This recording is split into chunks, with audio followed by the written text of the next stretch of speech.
दोस्तों नमस्कार। राज्यसभा और लोकसभा के मानसून सत्र प्रारंभ होने के प्रथम दिन ही देश के उपराष्ट्रपति जगदीप धनखड़ यानी राज्यसभा के सभापति उन्होंने अपने पद से इस्तीफा दे दिया और इस्तीफा देने के साथ ही ये कयास लगने लगे कि धनखड़ किस दबाव में इस्तीफा उन्होंने दे दिया है। लेकिन उन्होंने अपने निजी कारणों से इस्तीफा देने की बात कही।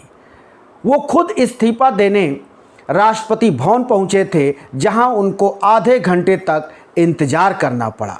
उन्होंने अपने इस्तीफे में इस बात का जिक्र किया कि हमने अनुच्छेद 67A के तहत इस्तीफा दिया है और स्वास्थ्य कारणों से मैं इस्तीफा दे रहा हूं, क्योंकि स्वास्थ्य बहुत ज़रूरी है। स्वास्थ्य को मैं प्राथमिकता दे रहा हूं और इसीलिए मैं इस्तीफा दे रहा हूं।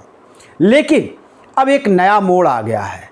इस्तीफा दिए जगदीप धनखड़ साहब को लगभग 22 दिन से ऊपर हो गए, लेकिन उनका कोई अता पता नहीं है। उनका न तो कोई लोकेशन मिल रहा है और न ही उनका कोई पता चल पा रहा है कि वो कहाँ हैं, किस हाल में हैं, या किस डॉक्टर से वो दवा करा रहे हैं या फिर किसी हॉस्पिटल में एडमिट हैं।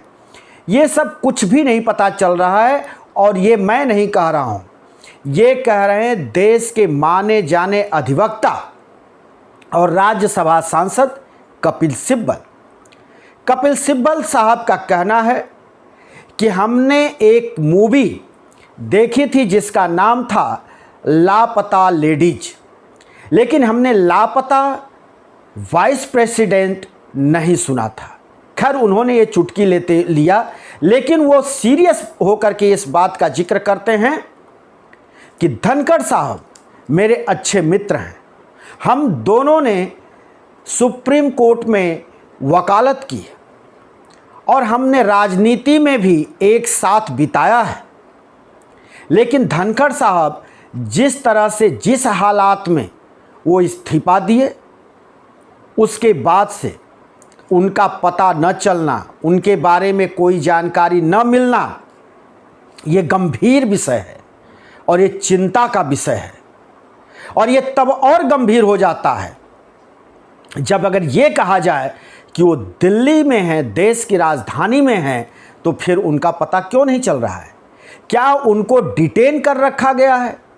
क्या उनको होम अरेस्ट करके रखा गया है, जहां तक किसी की पहुंच नहीं है? क्योंकि वो आधिकारिक जो उनको आवास मिला है वहां नहीं है और किसी तरह की आधिकारिक खबर नहीं उनके बारे में आ रही, सूचना नहीं मिल पा रही है कि वो आखिर है कहाँ। कपिल सिब्बल साहब का कहना है कि हमने उनके लैंडलाइन फ़ोन पे हमने फ़ोन किया, किसी अधिकारी ने उठाया और कहा कि साहब विश्राम में हैं, सो रहे हैं। लेकिन उसके बाद से मैं लगातार फ़ोन मिला रहा हूं, फ़ोन कर रहा हूं, लेकिन उनका कोई पता नहीं है। सूत्रों से जानकारी हासिल करने के लिए लगातार प्रयासरत हूं, लेकिन उनका कोई अता पता नहीं चल रहा है। साथ ही संजय राउत ने भी प्रश्न खड़ा कर दिए हैं और उनका कहना है कि कहीं इधर SIR वोटर लिस्ट की जो हमारी लड़ाई चल रही है, उसी शोरगुल में कहीं धनखड़ साहब के साथ कोई अनहोनी न हो जाए। तो शिवसेना के ये नेता संजय राउत हों या फिर राज्यसभा सांसद वरिष्ठ अधिवक्ता कपिल सिब्बल, दोनों की चिंताएं एक ही हैं और उनकी चिंता यही है कि उपराष्ट्रपति अभी जबकि वो कार्यवाहक हैं, इस्तीफा दे चुके हैं, इस्तीफा मंजूर हो गया है, लेकिन जब तक दूसरे उपराष्ट्रपति का चुनाव नहीं हो जाता है, कोई पद पर नहीं आ जाता है, तब तक उनको कार्यवाहक उपराष्ट्रपति माना जाएगा। और ऐसे हालात में जगदीप धनखड़ साहब का पता न चलना ये गंभीर विषय है और ये चिंता का विषय इसलिए होता है कि अगर उन्होंने स्वास्थ्य कारणों से इस्तीफा दिया तो फिर उनसे सत्ता दल के कोई भी लोग मिलने क्यों नहीं गए? प्रधानमंत्री मिलने क्यों नहीं गए? गृह मंत्री क्यों नहीं गए? संसदीय कार्य मंत्री उनसे मिलने क्यों नहीं गए, या फिर उनका मेडिकल बुलेटिन क्यों नहीं आया, उनका इलाज किस हॉस्पिटल में हो रहा है, किस डॉक्टर के अंडर में उनका इलाज चल रहा है और उनको किस तरह की बीमारी है। ये गंभीर विषय है, क्योंकि एक उपराष्ट्रपति के बारे में किसी तरह का अता पता न चलना, लोकेशन से बाहर उनका हो जाना, इससे कई सवाल खड़े होते हैं कि उनको कहाँ डिटेन करके रखा गया है, नज़रबंद करके घर में रखा गया है, तो रखा कहाँ गया है, क्योंकि वो अपने सरकारी आवास में नहीं है। ये कपिल सिब्बल साहब का कहना है। कपिल सिब्बल साहब कहते हैं कि मानसून सत्र से ये घटना घटी है, 22 दिन से ऊपर होने को हो गए, लेकिन पता नहीं है क्या मुझे अब हैबियस कार्पस याचिका दायर करना पड़ेगा। इतने बड़े कद्दावर वकील कपिल सिब्बल को यह कहना पड़ रहा है कि क्या मुझे हैबियस कार्पस याचिका दायर करना पड़ेगा या फिर एफआईआर दर्ज कराना पड़ेगा गुमशुदगी का, कि आखिर वो हैं कहाँ। वो हमारे मित्र हैं, अच्छे मित्र हैं, हमारी बात होती है सदन में, भले ही हमारे विचार और उनके विचार राजनैतिक मतभेद भले ही हों, लेकिन हमारे मन भेद नहीं है। ये कहना है कपिल सिब्बल साहब का धनखड़ साहब के बारे में। अब जब उन्होंने इस्तीफा दिया था तो उस समय भी हो हल्ला खूब मचा था और कहा जा रहा था कि जो दिन भर की कार्रवाई स्वस्थ होते हुए उन्होंने जारी रखा, शाम को उन्होंने मीटिंग बुलाई, लोगों से हस्ताक्षर लिए और एकाएक वो देर शाम होते होते उन्होंने इस्तीफा क्यों दे दिया, यानी किस दबाव में दिया। विपक्ष का कहना है कि उनके ऊपर दबाव पड़ा और सत्ता दल के बड़े कद्दावर मंत्रियों के उनके ऊपर दबाव पड़े, जिसमें बात खुलकर तो नहीं आ रही, लेकिन अंदर खाने से ये रिपोर्ट है कि प्रधानमंत्री, गृह मंत्री और भारतीय जनता पार्टी के राष्ट्रीय अध्यक्ष जेपी नड्डा, ये सभी ने ऐसा माहौल तैयार किया कि धनखड़ साहब को देर शाम इस्तीफा देना पड़ा 22 जुलाई को।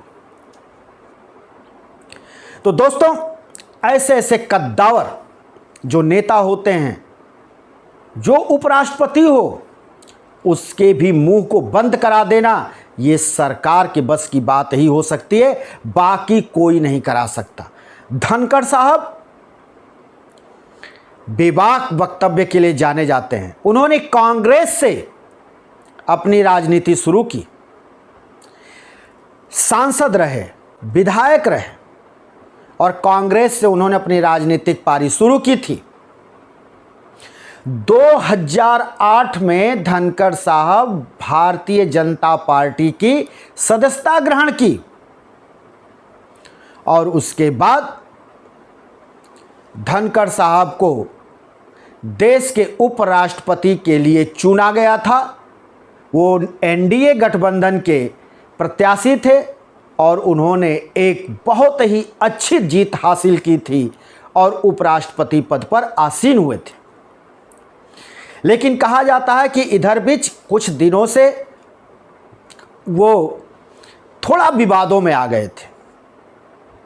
लगातार वो सुप्रीम कोर्ट, जजों पर या संविधान पर भी वो बोलते देखे गए। सुप्रीम कोर्ट को तो कई बार उन्होंने घेरे में लिया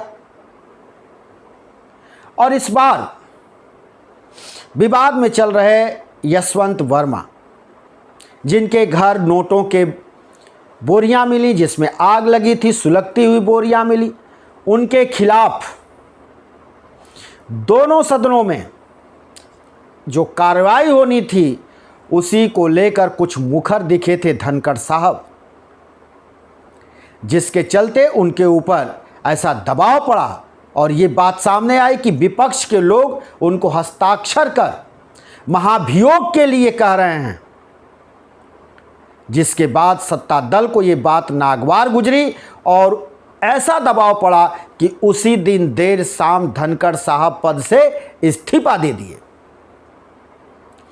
अमूमन राष्ट्रपति के पास जब कोई जाता है, चाहे वो उपराष्ट्रपति हो, प्रधानमंत्री हो, तब पहले राष्ट्रपति भवन को बताना पड़ता है, ये प्रोटोकॉल है।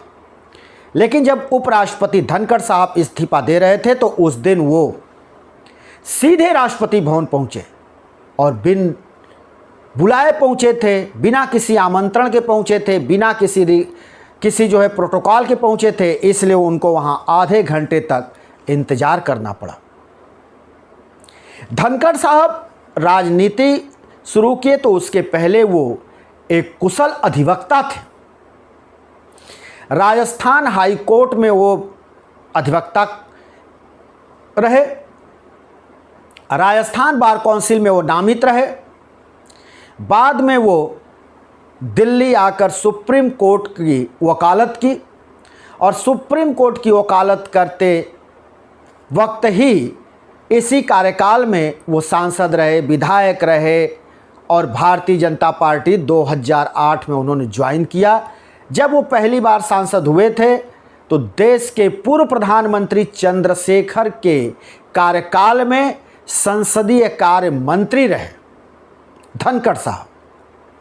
तो इतने कद्दावर व्यक्तित्व का इस्तीफे के बाद नदारद हो जाना, जैसे मानो वो शून्य में चले गए हों, उनको पाताल या आकाश किसने निगल लिया, कहाँ चले गए, किस हालात में हैं, स्वस्थ हैं, अस्वस्थ हैं या फिर उनके जान को खतरा है, इस सब के बारे में पता करने के लिए अब कपिल सिब्बल आगे आए हैं।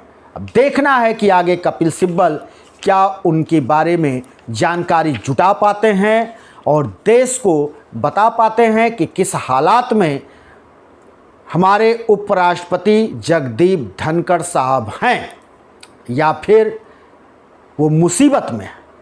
तो दोस्तों, हम फिर किसी दूसरे वीडियो के साथ हाजिर होंगे। तब तक के लिए शिवमूर्ति दुबे को दीजिए इजाज़त।